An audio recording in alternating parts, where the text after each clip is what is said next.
Welcome back to another episode of Chats with Clark. I'm Joe Clark, and here at Chats with Clark, we don't do poppy intros. So if you're looking for a poppy intro, we hate to let you down. We get straight to the point. Today, I have my very special guest, Zach Graulich, here. Zach is an excellent seller on Amazon. He's a great student. He's a Buffalonian. Go Bills! And he is just a great overall dude, so we're lucky to have you here. Zach, thanks for being here. Yeah, thanks for having me. Absolutely. So, Zach, I am very eager to hear what you have to say. You and I have talked a little bit about your Amazon selling success. Tell me a little bit about that. How did it start? What is that like for you? Yeah, so I got started in August or September this year. I was at a grad party with one of my buddies, and I heard that he had been doing, I don't even know, I just knew this kid was doing some crazy stuff. And so I was like, bro, like what's going on? I hear you I knew it was something to do with Amazon, so I was like, what are you doing? Blah, blah, blah, blah. So he actually started, this buddy of mine, he's a grade below me, his name is Cole. He started a group with two guys he met on the internet, teaching people how to sell on Amazon. And so he's telling me all about it. He's like, dude, we're out here changing people's lives. He's telling me all this stuff. He was like, one of the guys, and this kid is, he's a year younger than me, so he was probably 17 at the time. He's like, yeah, like I had a guy send me a bottle of tequila. Like he was so happy for how much it helped him, and he had no clue the kid was 17.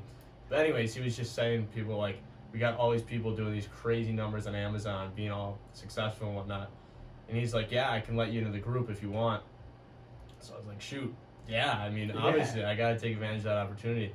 But the problem was this was late August, and we were going to school soon. I was like, how am I going to make this work with going to school? And we were probably going to leave in like 2 or 3 weeks. Dang. So I was like, I mean, I want to give it a try. I was like slowly trying to get into it, watch the material and whatever. But I didn't know how it was going to work. And then John Carroll went all online that semester. So then my schedule was just wiped clean. And so I'm like, all right, well, I got to give it a try. Yeah. Go ahead, go through the process of giving it a try. I actually did it with one of my other buddies started doing it too at the same time. So we go out our first time, go out to like a Walmart, just looking through all these products, trying to find what was profitable, what was something that we could flip online. And we had pretty good success hitting like clearance aisles and whatnot, especially because the time that we were at, it was kind of like a seasonal flip, so they're putting stuff on clearance. I just remember filling up the cart, and I like never spend money. And so I fill up the cart and cash out, and it's like $250, and I'm like, oh, like it's killing me. I'm like all nervous and whatnot. Those pain receptors are kicking in. Yeah. I'm like, I can't spend $250. Are you kidding me? I probably hadn't spent $250 in one sitting like ever. Mm-hmm. But whatever, pick the stuff up, ends up selling. So it's like, shoot. Yeah, do you remember what your return was? Because so your first big purchase was $250. I mean, a lump sum. Yeah. Do you remember what you flipped it for? I mean, it was a whole bunch of different stuff. Sure. It was. I remember we hit the. Well, actually, there was a couple different stuff because I remember we were just going all through this Walmart. Yeah. We hit the like the outdoor section, their clearance aisle. I remember my first sale was like a gas conversion kit for like a grill. I remember that sold on my first day. Actually, I had like a really good first day. It was kind of crazy.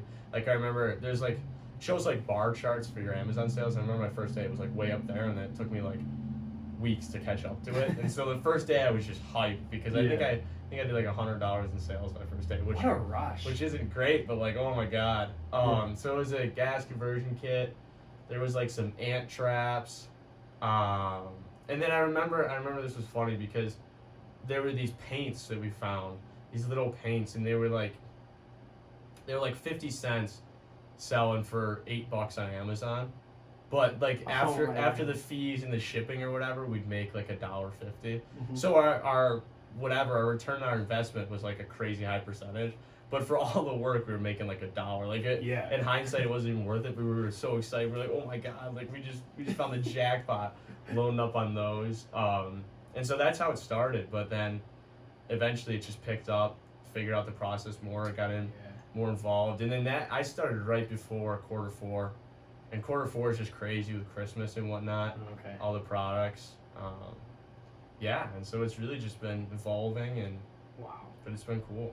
Dude, yeah, it's funny because it has like this gambling feel to it, but of course you can just return everything and it's a lot safer, right? But man, I could see how this is very exhilarating for you. Yeah. And of course, you're making money, which is always fun when you're doing it in a creative way, right? Yeah, it's almost addicting. It's definitely got that element to it. Yeah. It feels like a video game, in all honesty. Especially with like, because I got the app, it's showing me my sales and whatnot.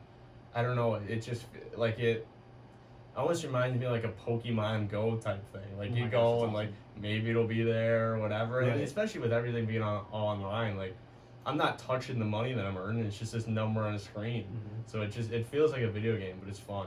Is that just, do you just deposit that to your account? Yeah. It just gets directly deposited, so.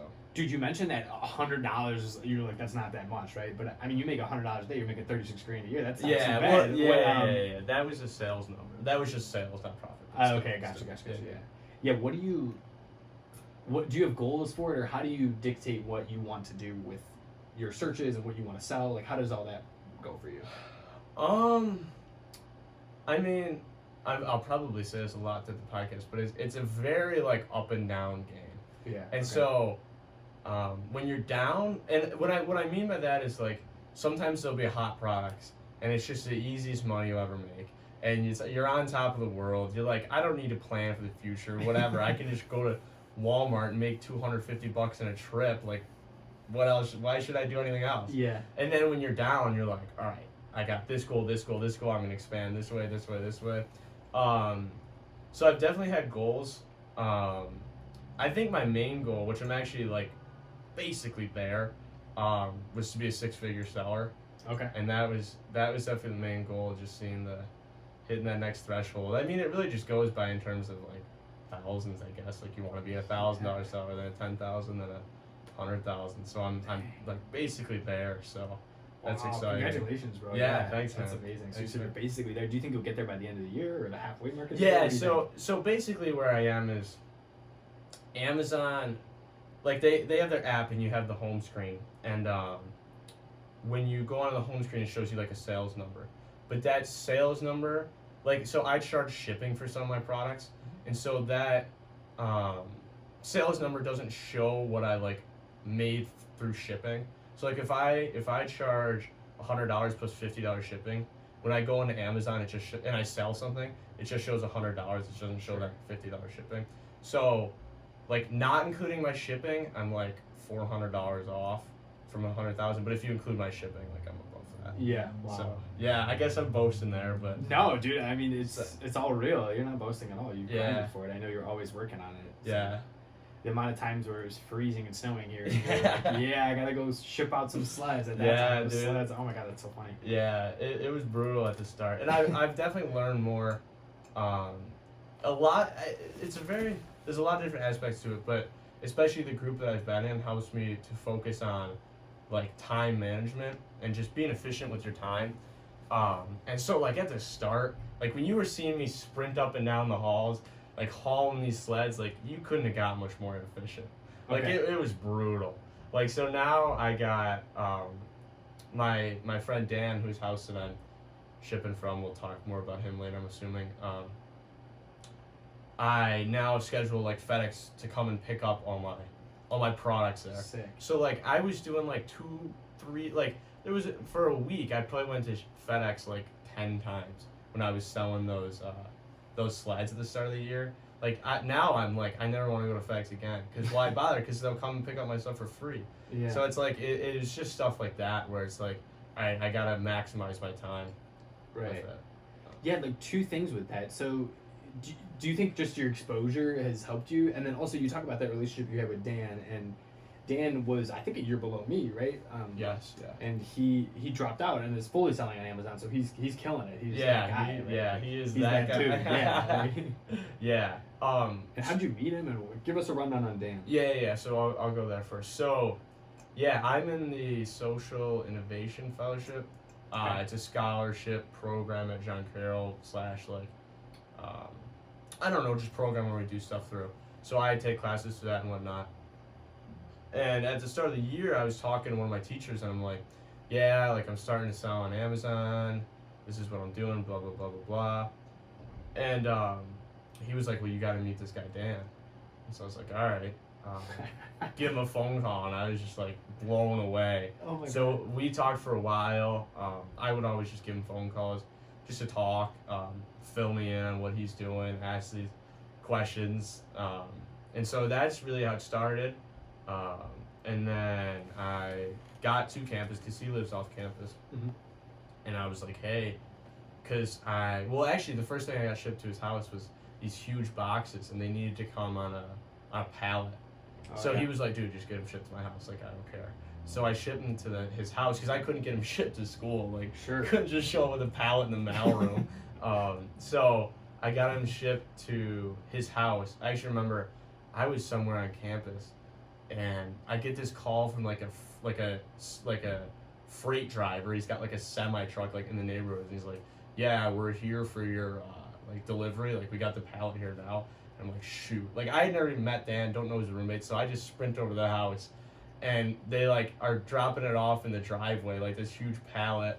And I meet the roommate, and I'm like, yeah, I'm Zach. Like, I'm getting all this stuff delivered here. Yeah, like, what's up? Nice to meet you. Here are these pallets and boxes. Yeah, right? Exactly.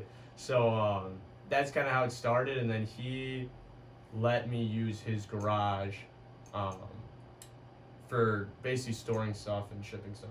So I could get out of the dorm room, moving stuff back and forth. And it just got to a point where I kind of had too much stuff to be doing it out of a dorm room.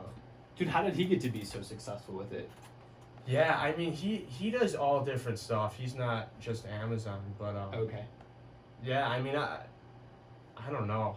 And I don't want to like go into too much detail there, just in what his business is and whatnot. Mm-hmm. Just to of course. Give it away. I don't know. I mean, he's a really smart business guy. Yeah. And he's at the point now where he's not doing just Amazon. He's just got so many different ways of making money and whatnot. It's just like, an entrepreneurial. Yeah, it's crazy. Yeah. Now, has he been able to show you some of the tricks of the trade, or what? Yeah, it's we're definitely at very different levels though. Like, he's got like a warehouse. He's got people more or less working for him. And also, this is something I can talk about. He started earlier than I did. He started like peak pandemic. Got it. And that was a time to be like peak pandemic, because I mean, who didn't shop from Amazon? Right. Then, and the markup was just crazy. And I mean, not everything, but a lot of stuff. I mean, everything was sold. Like, if you went into Target or any other just store, you couldn't get flipping tissue paper, let alone anything else you needed. So it makes total sense. I mean, it's basic economics, supply and demand, right? I mean, it's like, wow.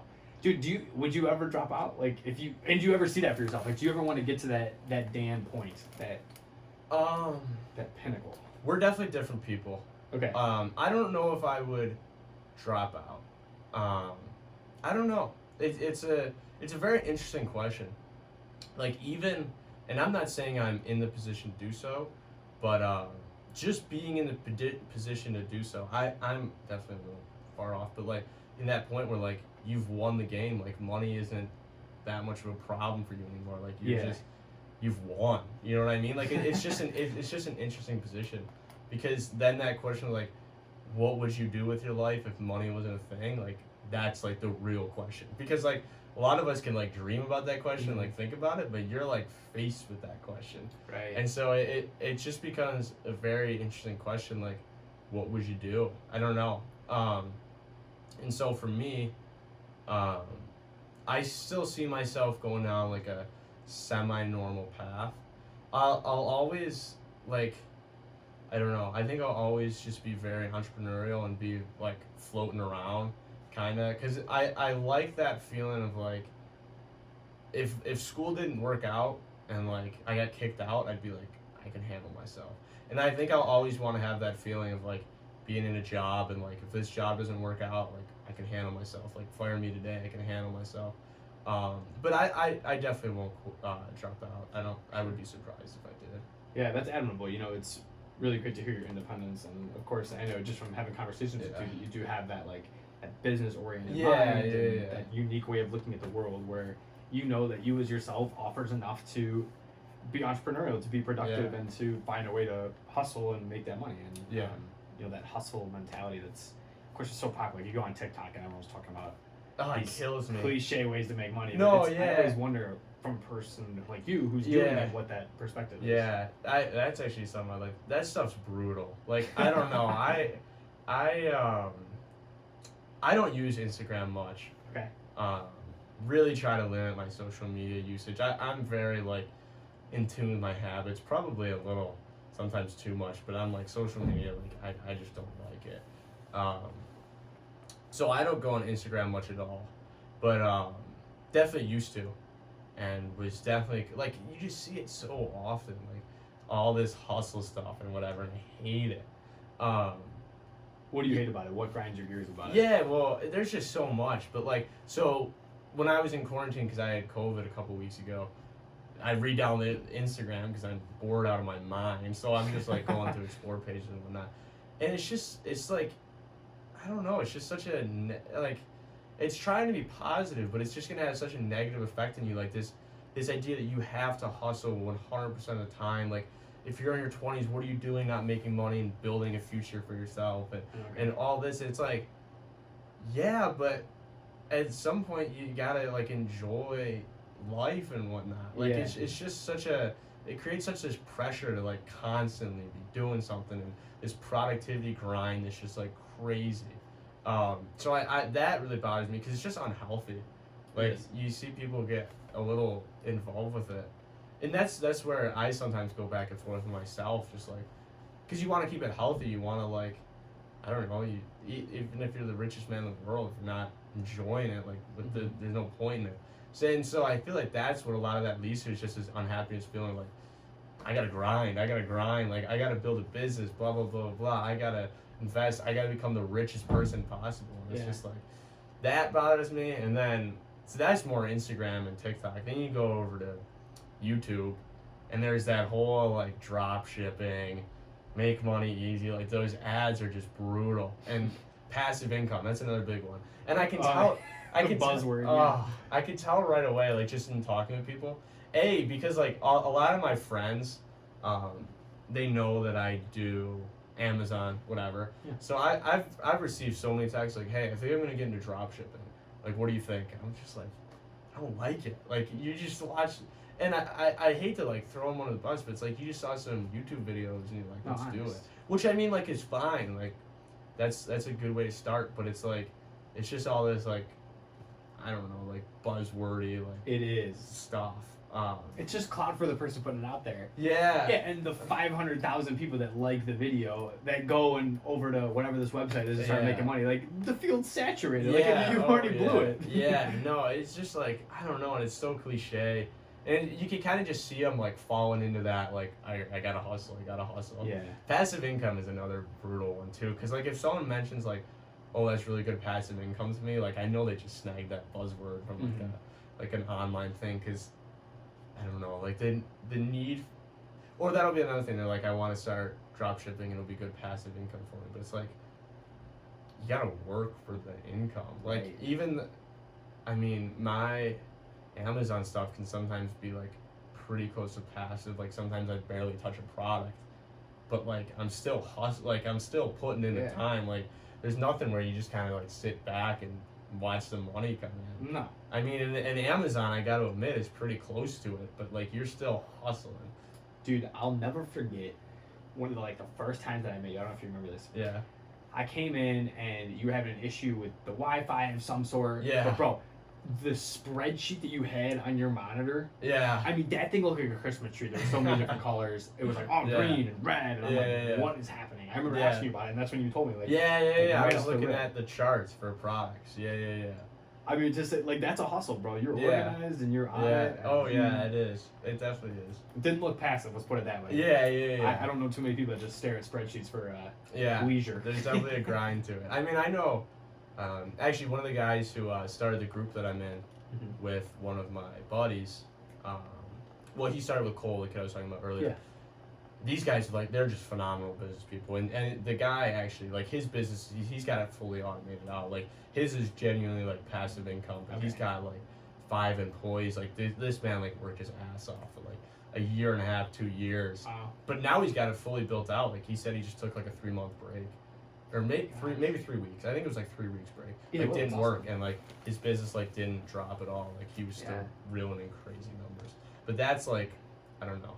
That's not easy. Not even close. So.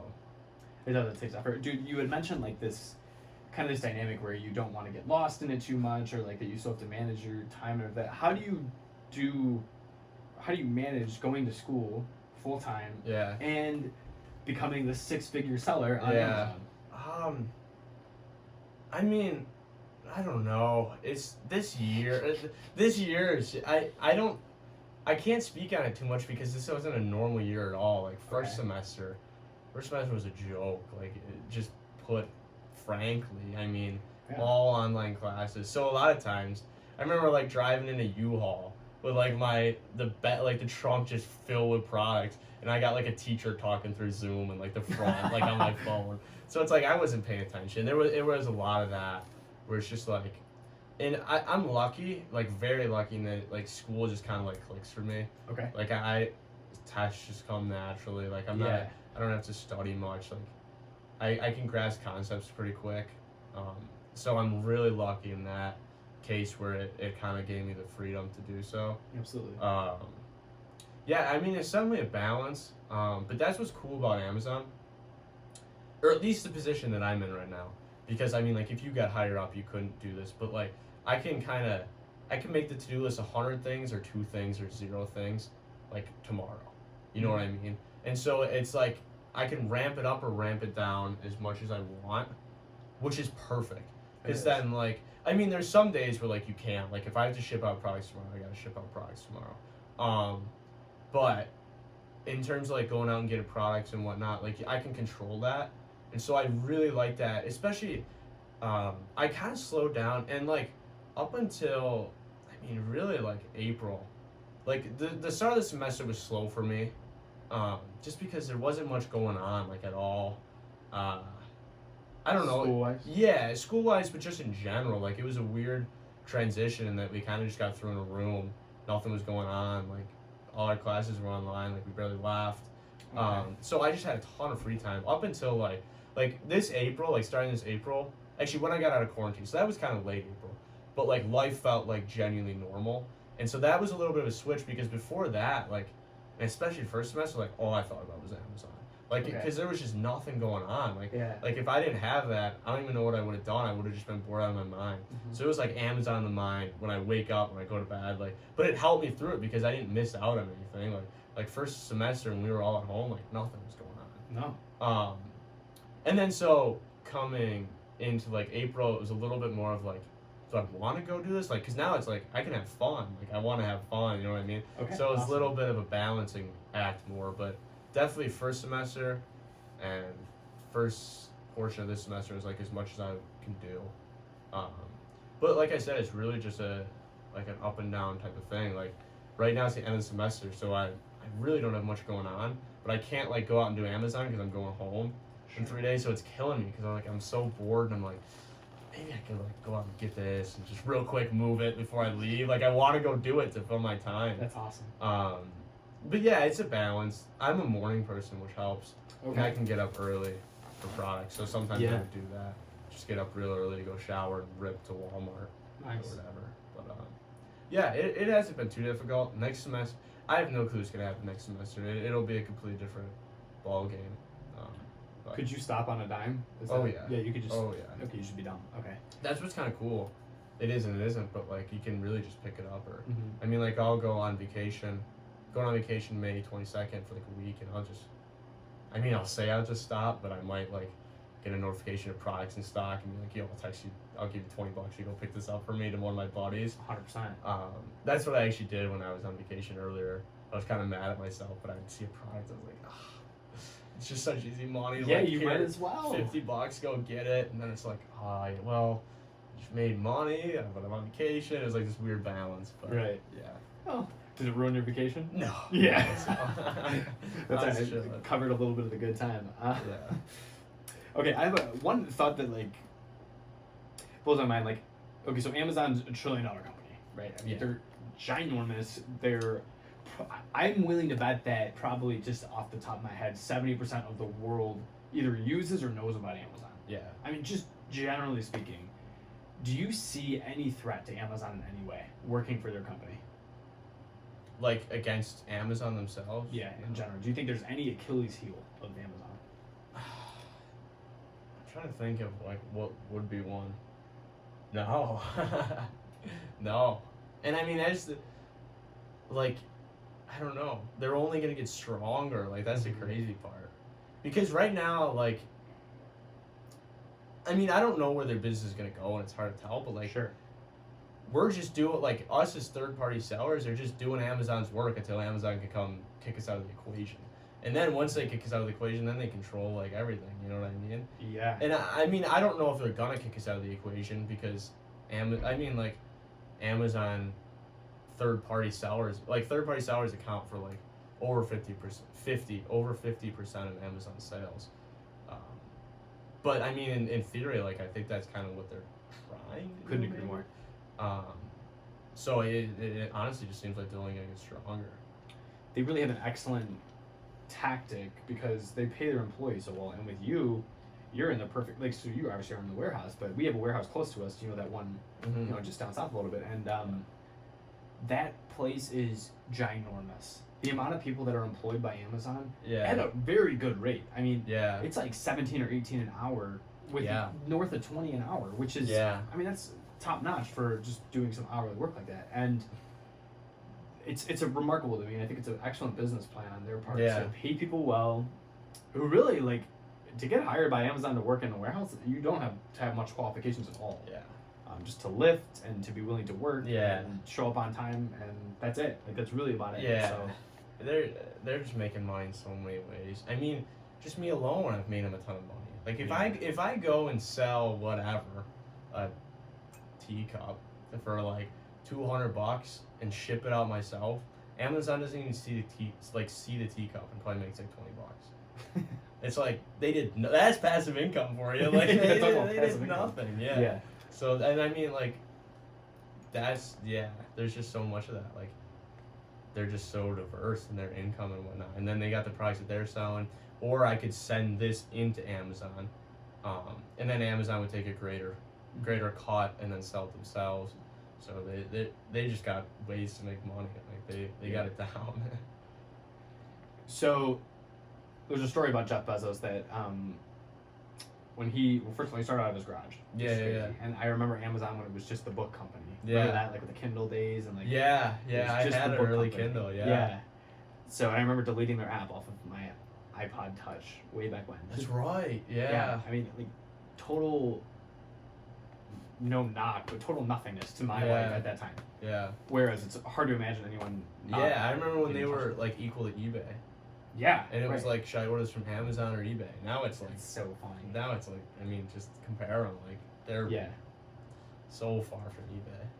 And so the story with Bezos that he started in his garage and he had a couple employees and they were shipping stuff out of his garage, and him and his buddies, who I guess were his employees at the time too, were packaging things on the ground. So they were on their knees and stuff. Yeah. And they were like, man, like, our knees hurt. And Jeff's like, well, all right, well, I'll get knee pads. Yeah. And his buddy goes, why don't we get a table? What? Like, forget this kneeling stuff. Like, let's get a table. Yeah. Now, it's amazing to me to think about, like here's this Jeff Bezos guy who is more loaded than either of us can even comprehend, and has built this dynasty of a company. Yeah. Now, like, that to me, two things. It shows the human nature of us all, which is incredible. Yeah. Like, the idea that, like, this brilliant guy doesn't think to get a table and stuff. Yeah. But also this dynamic of, like, surrounding yourself with people who are just smart and willing to work and all that kind of thing, which you've done with Dan and that sort of thing.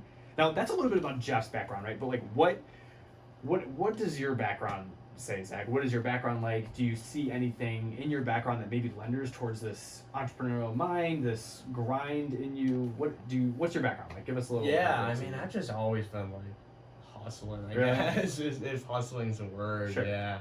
I remember I started with like a book. Like, I was in like second grade, and I just had this memory of, like, we were on vacation, and I just kept like writing this little book, and I was gonna like publish it and sell it, and I was like, Dad, like, I'll pay for the next vacation. Like, it's on the, like, I'm gonna sell this book. I was in like second grade. I'm gonna sell this book. I'll pay for the next vacation. And, like, that was like my goal. I mean, I'm in 2nd grade. I wasn't like a writer, like it's terrible, but whatever. And then like probably like the next couple of years, I was selling like paracord bracelets. Like I was making them myself and selling them in school. What else did I do? Like middle school was animations. I was making these animations. I had like my own YouTube channel. I was like getting rich animations, like they were terrible again. Oh my gosh. So that was middle school. Freshman year of high school, I made an app. Like made made 2 games. They were like games that were apps. Yeah, and I was like gonna have ads on them and sell them and make money off that. What happened to him? What? Tell me about these games. That's wild. Yeah, so there were 2 games. I liked programming. I almost went. In the end of my junior year, I was like, I'm either gonna go programming or business. You know how to program? Kinda. Kinda. Yeah, I mean, I did. I took like all these programming classes in high school, like all that they offered. So I know the basics, and that's all you really kind of need to know. But I'm like sloppy on it. But yeah, so my freshman year, I made 2 games. The first one was all right. The second one was like decent. I would just watch coding videos, kind of copy them and just follow them along, and do that. And just kept like watching. All right, I want to do this now. Watch a YouTube video on how to do that. I want to do this. It was really just through YouTube. That stuff's difficult though. I mean, it's fun, but it's difficult. It can be like a frustrating process. Absolutely. I mean, like sometimes I remember like something wouldn't work. I try everything. I'd reset my computer, like wouldn't even change the code and it would work, and it's just like so frustrating. Oh my god. So yeah, I did that. I have them both on the Amazon App Store. Okay. Because that was free. Yeah. Amazon App Store was free. Google Play Store was like $25 for a membership that you could post it on. So one is on the Google Play Store. I never did Apple because Apple was like a lot of money to put it on there. What's your thought real quick, bro? Yeah. I'm gonna run to the restroom real quick. Yeah. I just paused that. Okay. The video, I can just cut it. I'll be right back. Yeah, all good. Dude, I have wine like I have wine and coffee. It's a bad combo. Right back. That's funny. No, you're good.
You still good? You need anything or want anything right now? No, I'm fine. You're good.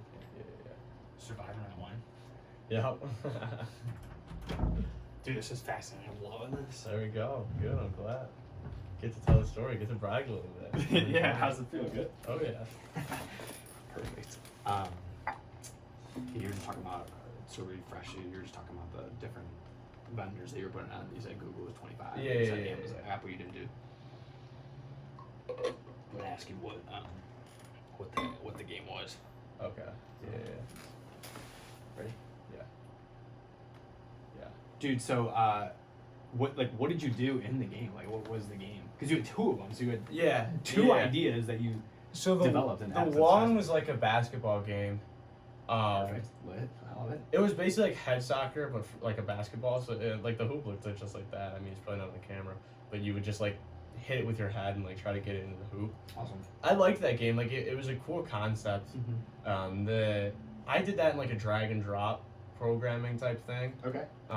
Which sometimes can be worse, just because like you try to do high level stuff in like a low level software. I mean, not that it was like that high level, but yeah, you try to do like a high level thing and it just got like kind of overly complicated. Actually, it's funny. Like I don't know. I've always just like never been like afraid to like ask questions or whatever. And I remember that program that I used. It was like a website, like it was smaller. Like my game was actually like one of the main games on the website at the end of it. It was funny because they were just smaller. But I just remember they had like a forums, and so like I would just be screaming in there, like, how do I do this? How do I do this? Like spamming it. That's so funny. Like that's honestly how I made the whole game. Just that's like going there, how do I do this? And I was like, what? Like, dude, think about like how much we asked Google or YouTube. I mean, if we need to know anything, we go to the internet. Yeah, and we exactly. ask questions. So it's funny because like when we're in person, we don't ask questions, but we all are naive to think that we don't ask questions literally all day long. Yeah, no, literally. So that's one thing that like getting over that has helped me so much. Getting over questions. My dad, like, I don't know, like to quote a quote. It's like, if you don't ask, you don't get. And that was one, like, what is a quote that means a lot to you for an essay prompt? Like I would always talk about that and whatnot. A little cliche, but just so. Asking you shall receive. Yeah, so big. So yeah, that was a basketball game. That was the one that I just put on the Amazon App Store. Then the other one was, I call it like Red Panda Rocket. It was like a jetpack joyride type thing. Basically, like just the easiest way to explain it like that. Mm-hmm. I could go into more detail, but yeah. So then that was on the Amazon App Store. And then I put it on the Google Play Store, and I would get like ads. And I mean, I wasn't. Every once in a while, like someone would download it, and it was cool. I'd like kind of advertise on Instagram a little bit, and it's funny. Every once in a while, the app is 99 cents, and so like every once in a blue moon, I'll see like 79 cents hit my bank account. More passive income. That's so cool. But it's like, let's go. Oh my gosh, that's so exciting. So they're still out there. Yeah, it got taken off the Google Play Store. I don't know why. They like said I didn't follow like a policy or something. I don't know. But they're both still on the Amazon App Store, yeah. Dude, you'll have to send me those links and I'll put them in the comments on the YouTube channel. Yeah. And, I'll put them in the podcast description. They're funny. So I mean, cool. I don't think they're... I'd probably play it right now and be like, this is terrible. But really? Yeah, it wasn't anything like too high level. I didn't realize, like, I mean, I guess I did, but I never thought about just the fact that anyone can make an app and throw it up there. You could charge whatever you want. And what, they just take a cut? Yeah, they take a cut. Yeah, it's like the same model. There's another way Amazon makes money. Yeah, but, no kidding. Yeah, I mean, their app stores are big or anything. Yeah, no, it was cool. It was a fun time. I mean, I have, like, all my friends downloaded. Not that many people had Samsungs, which sucked. Because, like, if people had iPhones, I probably could have cheated the system and, like, made a little bit more on my ad revenue and whatnot, because all my buddies would have played it. But, yeah, no, it was cool. It was cool. And then, so that was my... Actually, did you have another question? No, I was just going to say, I was going the same thing. So that was your 9th grade year. You made these two apps. Yeah, so that was 9th grade year. 10th grade year, I got into, like, reselling sneakers. Okay. Like that. I mean, everyone does it at this point. Like, I don't know. High school years, bro. I was just going to say, everyone made dough. Yeah, literally. I talk to anyone here in college, and they're like, sneakerheads or whatever. And they're like, yeah, I flipped this, and this. And I'm like, yeah, I was right there. Like, we were flipping sneakers. We had a couple big hits. Mm-hmm. I mean, and we were the textbook guys. I don't know how much you are into that, but like they always make fun of like literally like kids with their parents' credit cards that buy the shoes and then try to sell them as quick as possible and like tank the market because they owe their parents back. That's exactly what we did. We had like my buddy's parents' credit card. Oh, but it was so much fun. Yeah. We'd be meeting in the bathrooms. Actually, this is kind of funny. So like between periods, everyone goes to the bathroom with vape. Like so, like they would just be hotbox the bathroom, and we were young, like we were a sophomore year, and so we'd be in the bathroom, and there'd be like 15 seniors, like just hotbox the bathroom, and we're like huddled in the corner, like doing a shoe drop. It was so funny. Oh my god. Yeah. Because we couldn't have phones. We couldn't have phones in school. Okay, yeah. So we had to go hide in the bathroom. Yeah. Yeah. No, he's hilarious. Teachers didn't walk in on this joint. I mean, like I feel like it. Well, actually, you're a little older than me, but like around the country, that was just kind of like everyone I talked to, it's just kind of the way it is. Like, kids would go hide in the bathroom, and like with a vape, I mean, kids can like hide it because it's not like the smell isn't that strong or whatever. No, it was just funny. You know what's funny is the kid that so I was on the ground floor last year. Yeah. The kid that lived in your room has a sneaker reselling business that is successful. Same thing, bro. Really? Walk into his room, boxes everywhere. Really? Shoes. Oh yeah, he resells everything. Remember when Travis Scott came out with the cereal? I think it was Reese's. Okay, the Reese's cereal. He was on the box. Resold all those things. Really? Oh yeah, it's so funny that it's just that room. So you're one floor up. Yeah, it's like that corner. I gotta get into that corner. That's funny. Reselling stuff. Yeah, so I did that. We had some big hits. So like they're all worth double what we sold them now, which sucks. Okay. Because we just sold them too quick. Yeah, I remember like we couldn't have phones, but our first hit we got like these Fear of God, like low top Converse. What did we get? No, Vans, low top Vans. Yeah. But it was like an in person one, which those aren't that often. Yeah, so we went in, bought like a raffle ticket, and I remember like they were gonna call like around this time that day, and I get a call and I'm in like social studies. And I literally like just picked it up, answered, and walked out of the room. My teacher was like, "What the hell did you just do?" Yeah. I'm like, "No, we just like shut up." I just made like a ton of money. Like, shut up. Yeah, you're like, Sit nah. back. Yeah, it was hilarious. 15, 16-year-old Zach. Like, Yeah. no Yeah. way. Yeah. Battle of tipping. We Like, were I got you. pumped. We're good. We were pumped. Yeah. So that was our first big hit. We hit like, I don't know, Off-White Vapor Maxes. I think that was another Nice. big one, and just some random ones. But it, Why'd you do it with your buddies? Just asking. I'm always like, I'm like hesitant, like I hesitant, scared money a little bit. Okay. Like even with Amazon, I experienced that, especially with the start. Like hesitant, slow to go all in, not a huge risk taker, which is weird. Like it's an entrepreneurial type thing, but I'm definitely very hesitant on my risks. I get that. And I definitely missed out. I've had some loss, whatever opportunity cost through my Amazon time, just penny pinching and not going all in and whatnot.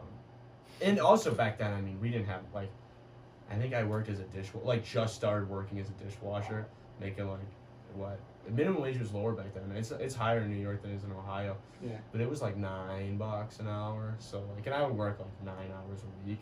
So like, I didn't have much money to begin with. Sure. So if I was gonna buy a shoe, like it was everything I had. And also, it was my buddy who was like, we could use his parents' credit card. Okay. So then it's like, all right, well, I'm just gonna get in on this. Then I don't have to risk my Absolutely. own cash or whatever. Absolutely. So yeah, we did that.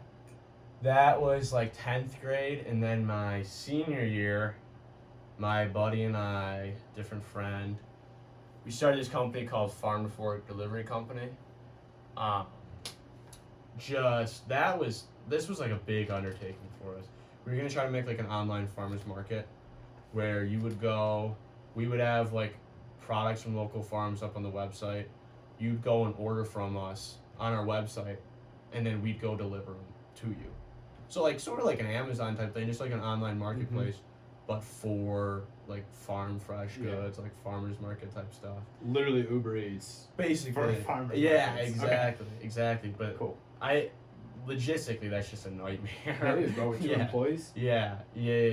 So we had all these different ideas for it and whatnot. Because my buddy, his name was Alex. So Alex's uncle, like some family relationship, he was actually like a successful farmer. Had this really good yogurt, like a yogurt. No way. Yeah. So we were selling his stuff. Was it Yoplait? No. It was good. Like it was so much better than like a Yoplait. Okay. Like it was game changing, but it was like $4 for like a little like glass thing of it. So that in itself is hard because how are you gonna make money selling $4 yogurt? Because you gotta mark it up to $5, and then no one wants to buy $5 yogurt. Yeah. And then the 99-cent Yoplait. Yeah, right? exactly. So it was tough. We sold to like some teachers. Okay. And that's where we were like, we did trial runs. That was like our test environment was to teachers. Sweet. Worked with like an apple company, not company, but like farm. Apple farm too. So we sold some apples. Got eggs from the other farmer, the yogurt farmer. So we had some stuff. We would do it. Sell to some teachers. I can actually go into a quick story here, but this I forgot about the story, but I'll keep going for a little bit. And then so we got involved delivering eggs to like some restaurants. These 2 restaurants, my buddy and I would. No, we got eggs from the Amish. That's who we got eggs from. No That was way. funny. Yeah. So we get eggs from the Amish. That itself was crazy. My buddy would go up and do most of the trips. It's hilarious just thinking back to it and laughing at myself. And so yeah, we'd go up. I remember I went up with him like once or twice. To Amish country? Yeah, to Amish country. We pull up, like we got a car, they don't have a car. Yeah. They don't have cars. We The pull up. horses are walking around. Yeah. All the chickens are walking around, they're all walking around. Oh my god. All these like little kids, and they're just staring at us like eyes wide. And then he hands the money to this little kid, and they hand us the eggs, and we're on the way. No way. It was just funny, like. That's awesome. my buddy one time, because we were doing it in winter, and he goes up, and he had an older car, like kind of beat up at that time, and he he like goes and pulls up in a driveway and it's snowy, and he gets stuck. So like he's stuck out in Amish country. So they get like a horse. They get like their horses to like pull him out of the snow. That is golden. Yeah. That's remarkable. Yeah, so much funny stuff like that. Like we just laugh. Like we weren't really like that successful with it. Like we never got off the ground, but just the experiences were wild. Yeah, right. I'm trying to think of some. Dude, the mindsets. I mean, you had to learn so much from all this. Yeah, no, it was cool. You meeting have with a lot like of 7 different things. Yeah. Yeah, no, it's fun. It's really cool, and like. I'm gonna go off topic for a little bit, but that's just like what I like to do, like all this different stuff. It's always changing. Like I get bored of Amazon, it'll just be this next thing. Right. No, yeah. So we I'm trying to think of what else we kind of did through that before I go into our story. But we were always like meeting with teachers. Like that's where the power of networking like just clicked for me, because we were in this business program together, but it's like, yeah, meet this person, this person can do this for you, this person can do this for you. So it's like we didn't even like. If you want to start a business, like there's just so many different aspects of it. Like, oh, I got to know insurance, accounting, blah, blah, blah. But like, no, we would just go to a teacher and be like, we need insurance. And they're like, this person. So it's like, okay, we go talk to this person, then they handled it. So like, we didn't have to know how to do that. We just needed to like get in contact with them. Yeah. That was a big lesson for me. Just kind of the effort of going out and putting yourself out there with people. Oh yeah, power networking, phenomenal. But no, yeah. So towards the end of it, this is the wild story. Towards the end of it, we basically realized like, look, the direct to consumer online farmers market thing, like, it's not gonna work. I mean, like, it's not. That's not to say it's not doable, but like, just the legit, like, yeah. Because a lot of what we're trying to do is like an Uber type thing, like an Uber Eats. Like you said, it was literally Uber Eats. Like, that's not even like a profitable business model. Like, it might be now, but these guys just like venture capitalists, like the crap out of them, and then just like scale it to like a $100 million company, and then they're like, all right, then let's become profitable. But we were like, all right, let's try to become profitable and then scale it at $10. But like, how are we gonna like? No. We just couldn't become profitable at that level. You got to scale it up and then like work it down, which is just such like a weird, like a funny way to do it. Sure, it seems inverted. Yeah, exactly. It's like you're too big for your britches, and then it works. Yeah, like the Uber type thing. Like I don't even know if Uber's ever turned a profit. They just like grown ginormous, and then they're like, all right, now let's try to make a profit. But yeah, so we were done with the online farmers market. We were just doing, like, it was towards the end of the year.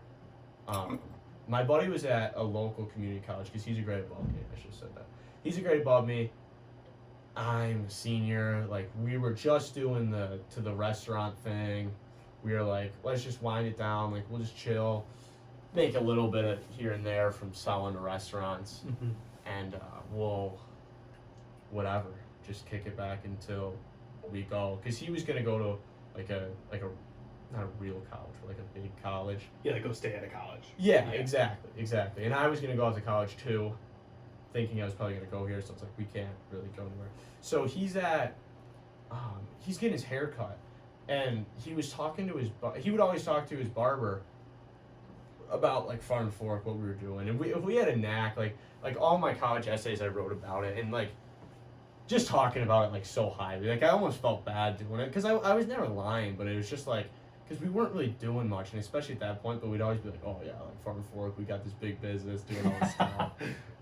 We help out the Amish. Yeah, exactly. Like you just like you're not lying, but like you're just a little bit of exaggeration.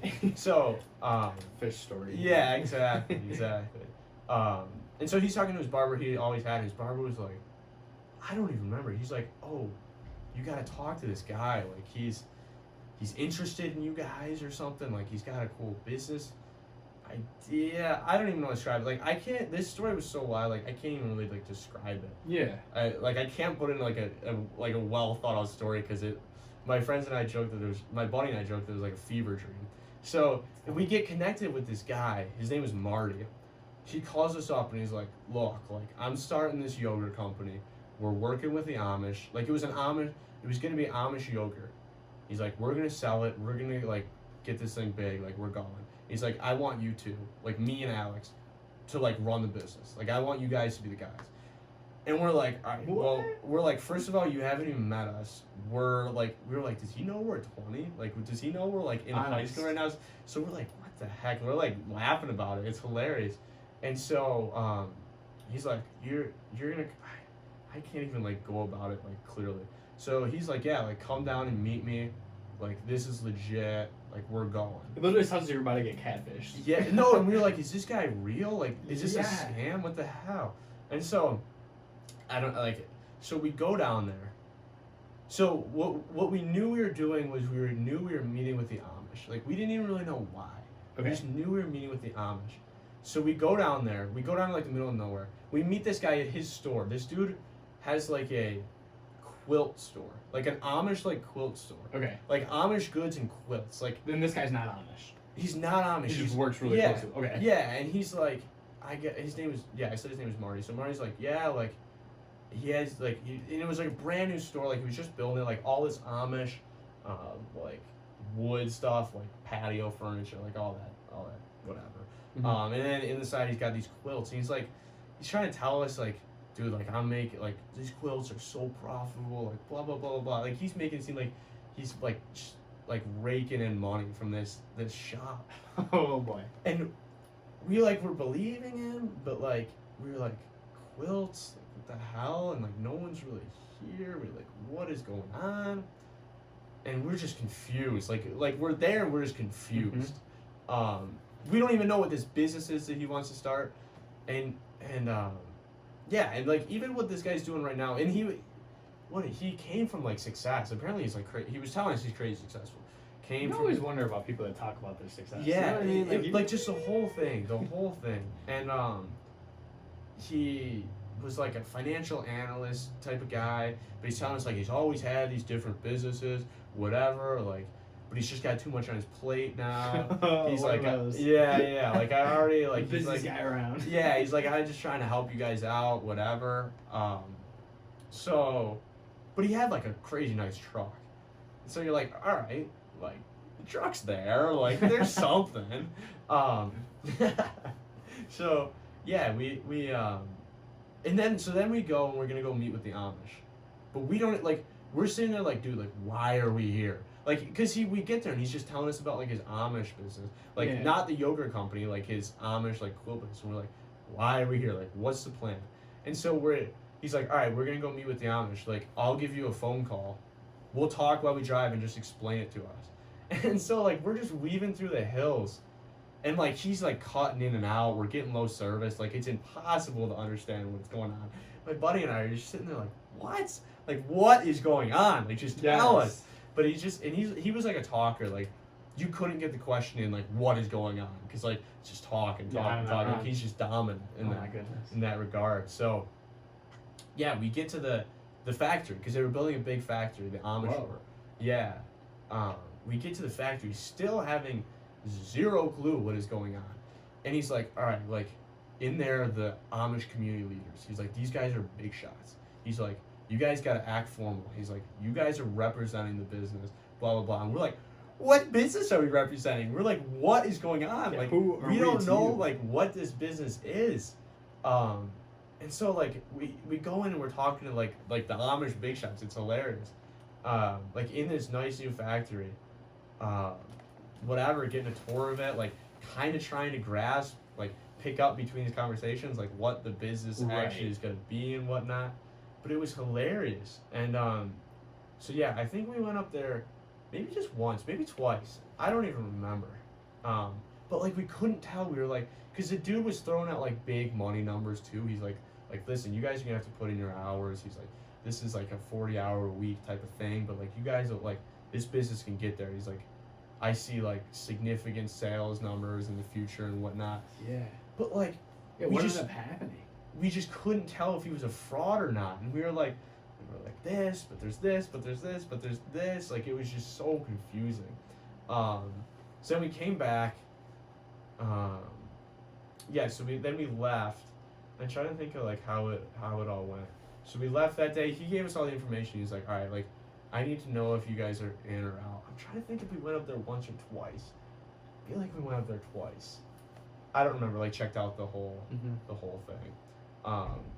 we came back, and I'm talking to my parents, because it would have been a commitment, but like, and it was like, it brought up this, it was just like a weird position, because I was like, shit, like I've always wanted to be an entrepreneur, like, this is like a big time shot, like this dude's gonna guide me, like a great mentor.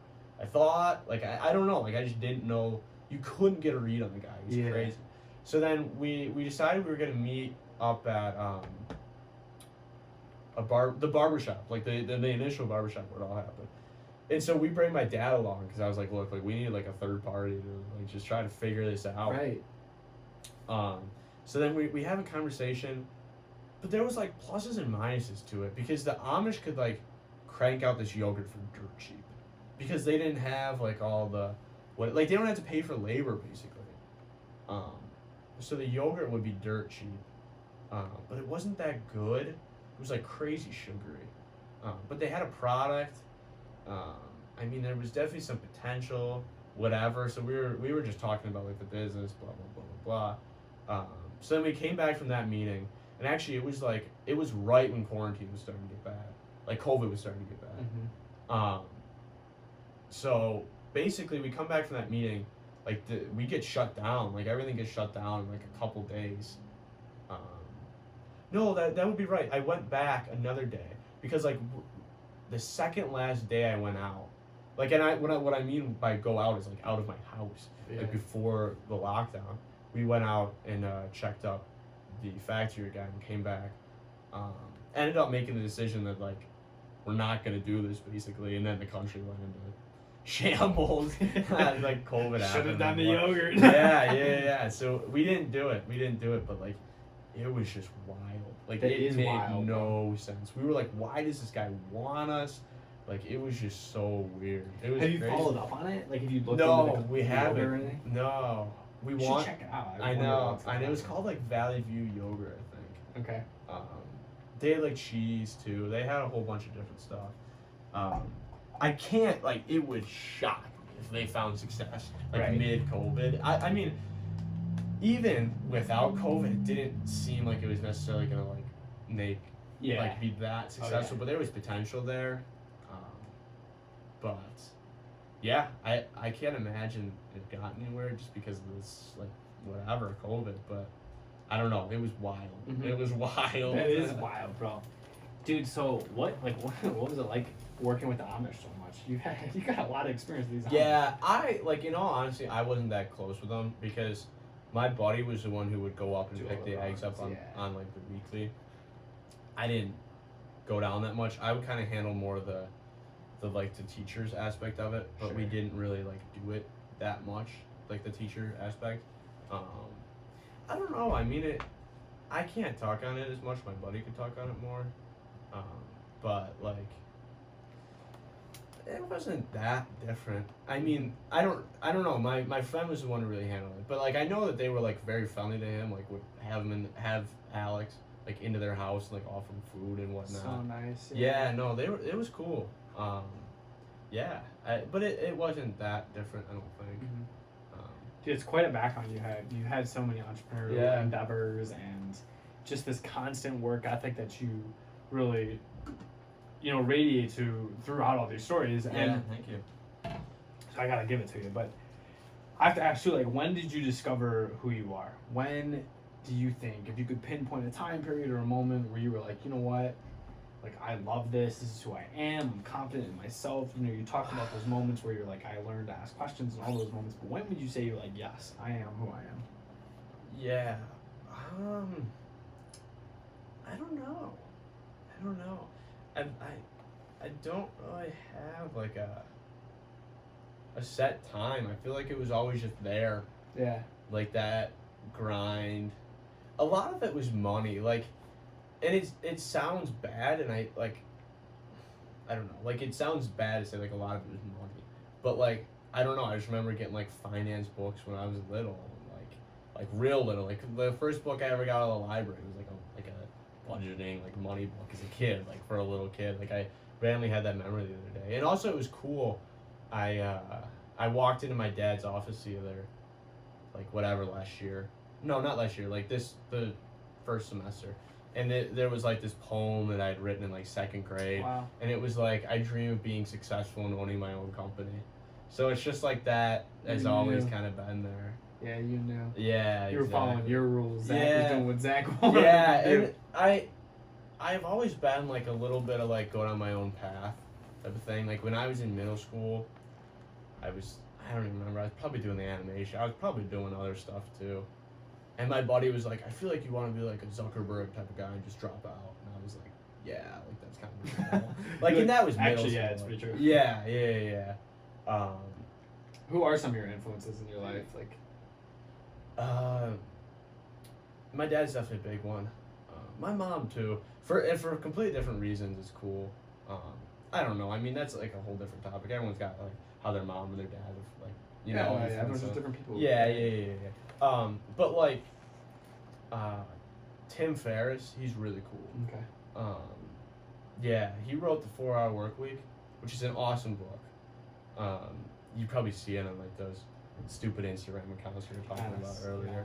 But it's a really good book, and I've heard a lot of good things. It put Amazon into perspective a little bit, because it like said like coming into like starting Amazon, I was like, all right, I'm gonna get rich, never work again. Like that's just what I'm gonna do. Like make enough money to where I never have to work again, then I'm gonna drop it all. And like in the opening pages of that book, it just completely like shuts that down. Cause like, look, how are you gonna grind for like 60 hours a week for 4 years, quit, and then work 0 hours a week and do nothing? It's like you're gonna take a week off and then be right back at it.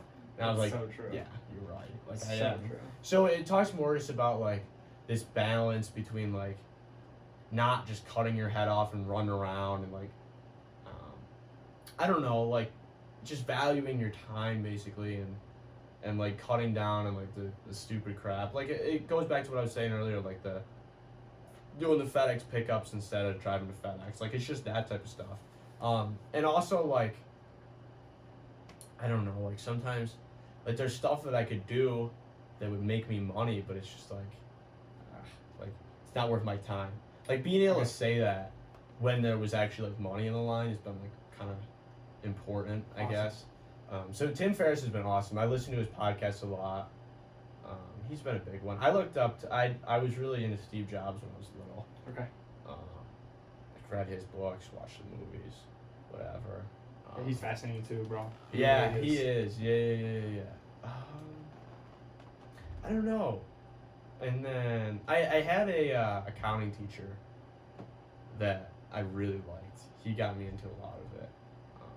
He was just like a cool guy. Yeah. He was just a cool guy. Did like a whole bunch of different stuff. I mean, he did do his own business. He was just crazy in that he could just say like, oh yeah, I did this. Like, did I ever, like, I would have him for like, I had him for about like a year and a half. And he's like, oh, did I ever tell you about the time I started this company? And then it's like sits us down for like a 40-minute long like story, just a wild ride. And you're like, dude, like this is more interesting than like people doing their whole entire lives, and you didn't tell us this until like a year and a half in. And it's just like a casual like, oh yeah, I did this. Like, and it's just like, oh, that was so cool. It's like that. People. That's what I want to do. Those people that have just that endless stories. Just doing so much cool crap. Yeah. So he was definitely a really big one. What about your mom and your dad? You mentioned both of them, but didn't expand upon it a little bit. What about each of them influences you positively? Yeah. I don't know. I mean, I'll just put you on the spot. Yeah. That's like a big one. I know. I said that and then I was like, shoot, then I'm gonna have to go into more about it. You know what I mean? You don't have to. That's just the way it is. No, it's not like it's anything. Complete the fifth, of course. Just like the positive influences different ways. I don't know. My dad's more like business minded than my mom. Like more like, what am I trying to say? He's similar to me in that he's business minded. Like we could talk for hours about whatever, like what I'm doing here, this business. And then my mom is more like, I guess, like, I'll just put, like, the emotional, like, look, like, enjoy college, too, like, whatever, that emotional advice of, like, gotta be happy, too, like, that kind of stuff. You need that level-headedness. Yeah, so it's that balance, which I think is good. That's awesome. Yeah, you have to get your personal side and then the business aspect, too. Yeah, exactly. And they, you know what I mean, I'm not saying that one doesn't know anything about the other. Yeah, it's like our black here. Yeah, right? yeah. That's good. Very well Yeah. Got that thing on a discount, this bear. I was like, I don't know, I got some jeans and a coat, and next thing you know, they're like, oh, you spent enough money to get a bear. It's never good when you spend enough money to get something. Yeah, that's funny. usually sketch. Yeah. Dude, that's great. So I love it. Kind of in that vein, something I always find fascinating to ask people is just this question of who would you interview if you could interview one person, alive, dead. You could say, like, if you wanted to say something that doesn't exist, that you could say that person, hypothetical person. I've never had that, but that would be fascinating too. I don't even know. I feel like Elon Musk grandkid. Yeah. That's a guy that loves his work, by the way. Elon Musk. Yeah, when you talk about like loving what you do as opposed to just Yeah. like you said, you would move on from it. Like that, Yeah. that is Elon Musk. Cause he does cool stuff. Like He in does all cool stuff. honesty, like Oh yeah. I don't know, he's doing something that's like you can get up and work for that every day. Cause he's just doing all good stuff. Like he's positively affecting the world. Like I don't know. I mean, it's a lot harder to debate Elon Musk's like positive effect than it is to debate like Zuckerberg's.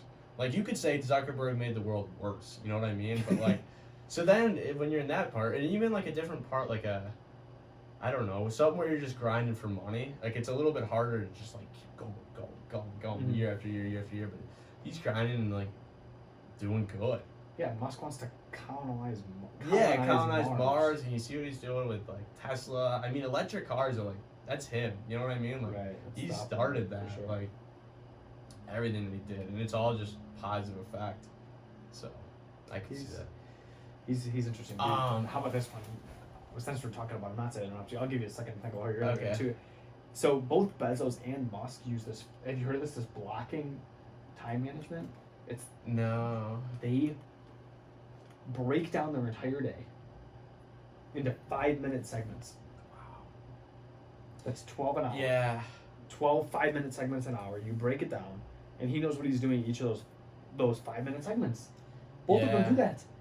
That's wild. I don't know, like if you're doing something like that, like can you live happily doing that? That is so structured. I couldn't personally. I mean, like I don't know. Maybe that's just the personality, but like if you just get so worked into productivity, like it's gonna kill you. I don't know. Like I don't. At least for me, I'm just speaking for myself, but like. Yeah. And it's like I like the whole productivity, whatever, self improvement, whatever. But like, that's something that's been an important realization for me is that it can be a negative thing very quick, and that almost just feels like a negative thing. Like, you know what I mean? Just going that structured. But hey, look what they've done, and everyone's different. I mean, like you whatever derive your happiness from different things. That's crazy though, and I know they got like Elon Musk's way of thinking. I don't know. I've heard stuff about that. Like, Yeah, I'm always curious about people's mindsets. Yeah. Dude, I just couldn't imagine. I don't know the ins and outs of it, so I could be speaking falsely. But like hypothetically, say that means like he's like, okay, dinner with my family, Elon Musk, whatever. He's like, dinner with my family. He's got allotted for 6 5-minute slots at 30 minutes. Yeah. At 30 minutes, does he decide like, okay, what if it goes to 32 minutes? Now what do you do? Yeah, I just that's what don't know I'm if it's saying. that structured, but Like, if it is, like, I couldn't do that. The world personally. is just so like Spontaneous. Yeah, Yes, spontaneous dude. and like fluent. Like, you just can't block a day off like that. Like I don't know. Like Like what every day. we said we'll meet at 7. We were here at 7:30. You know what I mean? Yeah. Like it's just like, but then our whole calendars would be screwed. You know what I mean? The day's over. Yeah. Like we just I don't even know. Like it's just the way it works. Yes. I don't know. I couldn't do it. Who would I interview? Yeah, I don't know. Because like there's just so many different people. And also like I don't know if like these big dogs like an Elon Musk could like offer that much better advice than like a really good like teacher. Yeah. You know what I mean? Yeah. I don't know. So I've never thought about like, oh, if only I could get an interview with Elon Musk, like I would just be put there. There's some cool dudes in my in that group about selling on Amazon, and they're all about their valuing their time and whatnot. So like, I don't know, like they value their time like $500 an hour. So like if I wanted to have a phone call with them, it'd be like $500. You know what I mean? But so I've always been like, oh, these guys are like so cool. That'd be a cool conversation to have. That would. I feel like that'd be a waste of anyone in history, but no, I don't know. I don't really have an answer to that, if I'm being honest. But that's a great perspective, because like, how often, it makes me question how I value my time. Do I value it at $500 an hour? And I don't mean that from like I should charge people $500, but I just mean like, man, like our time is that valuable. Yeah, you know what I'm saying? And some like $500 is cheap for for our time's value. Literally, yeah. I don't know. It's definitely that's one thing that's been big for me, and what that these guys really like hamper it, because this group has been so cool, because it's a group of like 500 entrepreneurs. And so everyone's got the same mindset. Yeah. And the one guy, like, they're big on mindset. They're big on, like, scaling your business. They're big on, like, productivity, whatever. Mm-hmm. So, like even in the group, there's, like, a mindset channel that people just talk about, like, just, like, tips in that category and whatnot. And so it's I kind of lost my train of thought there. I think I was talking about time. But, yeah, so that's one of the things that they've really talked about is valuing your time and whatever, maximizing it and whatnot, among other things. But yeah.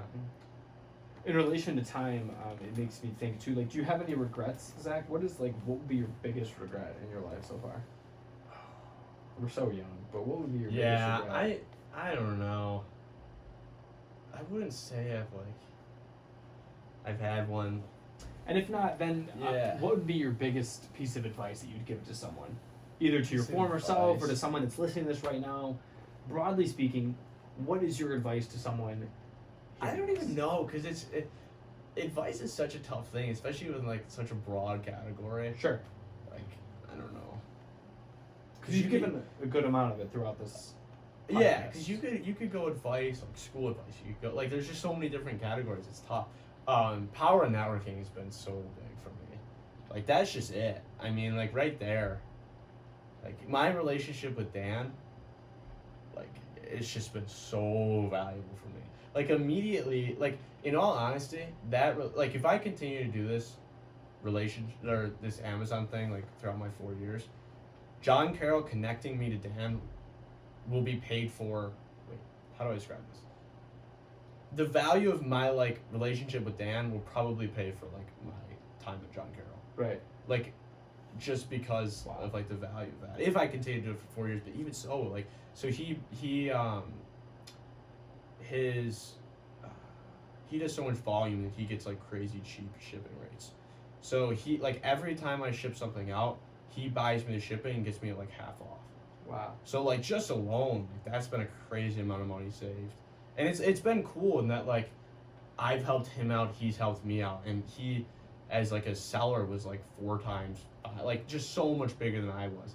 But I've been able to help him out, and he's been able to help me out. So it's been this, like, super mutual relationship, even though he was so bigger than I am.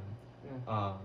So power networking has just been crazy. Like, I don't even know. I'm trying to think of different examples, but no, that's great. Yeah, and that was something that I learned, and, like, I wrote a lot of my essays on coming into college from Farm to Fork. What I did earlier was power networking, meeting people. Because, I mean, I wouldn't have even done this if I didn't go up to Cole, my buddy from Wade Start, and say, like, yo, what's going on? Like, what is this? You know, it all does come full circle. Yeah. It really does. And so, like, it's, like, I've been able to pinpoint it literally just on the relationships that I have. So that's been something that's been really big for me, in that, I guess if I could just give broad advice, it's like, look, like, go out and talk to people. Yeah. It was funny. I'll tell a story. And so I got a notification that a product was in stock. I was here. It was like a month, maybe probably 2 months ago at this point. Product was in stock at a Walmart like 40 minutes away. And it was like earlier in the morning, like before I had classes. I was like, all right, I'll go. So I drive like 40 minutes, get to the Walmart. I walk in the door and I see the workers like pushing the cart and on a pallet, like the products that I wanted to buy. And I was like, yo, like, I'm looking for these. Like, can I buy them? And they go, someone just bought them. And I watched this guy like walk away. And I go like, oh, like, are you a reseller? Because I knew he was. Like, no one buys 4 of what we were looking to buy. Yeah. And he's like, no. Because he didn't want the workers to, like, hear him say that he was a reseller. Because it's a weird thing. I don't know. Just in general. Yeah. Like, clearing out a store and saying, like, look, I'm making money off you guys. You know what I mean? Like, 100%. It's just a weird balance. So he said no, and so I was like, huh. But then I saw him pull up in a U-Haul, and so I'm like, this dude's a reseller. That's like, a dead giveaway. Yeah. So I kind of like lingered around there, and the dude was kind of like short with me the first time, like no. And so I was like, but I was like lingering around because I drove 40 minutes to get out there, and 100%. now I just made zero money. So I lingered around there. I wait till the workers leave, and I see him like pulling off, and I go and like knock on the U-Haul door, and I'm like, yo, like I know you're a reseller. Like I was like, I'm a reseller too. I just wanted to introduce myself, whatever. We end up talking for like a while. It was funny because I'm like he's right next to the Walmart. And I'm like in the street, like kind of next to the Walmart. Yeah. So he's like, dude, like, come on, get out of the street. I'll drive you your car. And so like I walk around and get in this guy's U-Haul, and I'm like all these red flags are going off. Like I should just go get in this guy's van. That's so funny. But I get in, and he pulls me into my car, and we like sat in there and talked for a while because he was like a big Amazon seller. Yeah. So I got his number or whatever. We talked back and forth, and we've helped each other and so every once in a while I'll give him a call or not. And so we talk back and forth. Just a little bit. He's helped me out a little bit here. I've helped him out a little bit there. And it hasn't been like to the scale of like how Dan's helped me, but like just a little bit there, here and there. And it was just like a cool like power networking type story. Just like dude, yeah, getting yourself out there. That's cool. Beautiful because people are everywhere, and all we have is our time, and you use it for such a cool thing. Like you're helping yourself, you're helping other people, and you talk about that dynamic there, and I really appreciate that. So Zach, like, one of my things is that I think that people who live gratefully tend to live happier lives. Right? Like if you want to be happier, you live more gratefully, and you echo these sentiments of gratitude all throughout. How do you feel like you live a grateful life? Yeah, it's tough. I don't know. I'm definitely, I would say, more of like I don't know, like an aware type of guy. Like mindset's definitely a thing. Like gratefulness specific, is kind of tough for me to say. But mindset's big there. I'm decently religious, and that helps you to kind of reflect and say like, I don't know, I'm appreciative of this. I'm thankful for this. I'm thankful. For this. Right. Of course. And that's probably the most concrete example. But just a lot of stuff. Like I don't know. Like I'm just thinking of like how I can incorporate like meditation into my answer, because that's something I do a little bit. Not like huge into it, but I definitely recognize the benefits of it. And it's like a really cool thing. And it's funny, like you listen to a podcast. I listen to the Tim Ferriss podcast, and just about every guy that he has on is like, yeah, meditation's like a big thing in my life. And I was telling my mom, I was like, yeah, I think I got to get back into meditation. She like immediately thinks like, oh, something's wrong. I'm like, no, like all these successful people are doing it. Like, shoot, I got to do Not it. mediation. Yeah. No, because I don't know. A lot of times it's like, oh, I don't know, like you got mental health problems if you're doing it. But it's just like then you hear about all these successful people doing it, and they're like, yeah, this has been imperative to my success. So that's definitely and I'm not that big on it. Like I wish I was bigger, but it's definitely like something where I recognize the value in meditation. Yeah. And that's a way where you can kind of be grateful and whatnot. It's good, like you said, it brings awareness to your mind. It stills you. It lets your mind and your heart kind of connect. Yeah. Oh, it's just so beneficial. Yeah. I wish I did it more than I do. I mean, I don't. You're busy, especially in college. Like, you're not gonna sit there like meditating with your roommate next to you. You know what I mean? So I don't know. And then I'll say I'll do it when I get home. I probably won't. But right. Like, it's one of those things. Every once in a while, and it's like, yeah, this stuff is good for you. It is. Yeah. Yeah. Dude, Zach, I really appreciate you coming on and being on this episode of Chats with Clark. I feel like all of us that are listening and me having this conversation with you, it's been so wonderful, and I really appreciate it. Is there anything else you want to close with before we sign off? I don't think so. No. Dude, well, thank you. Thank you for coming, Zach. It's been an absolute pleasure. Everyone listening to Chats with Clark, this has been another episode of Chats with Clark. Getting to talk to my main man, Zach Graulich here. That is a 6-figure Amazon seller. Congratulations. Yeah, friend with the Amish, a professional networker. again, a Buffalonian. So for all you Bills fans out there, this is one of Yep. your people. The Moff is alive and well. This has been another episode of Chats with Clark. Thanks for tuning in.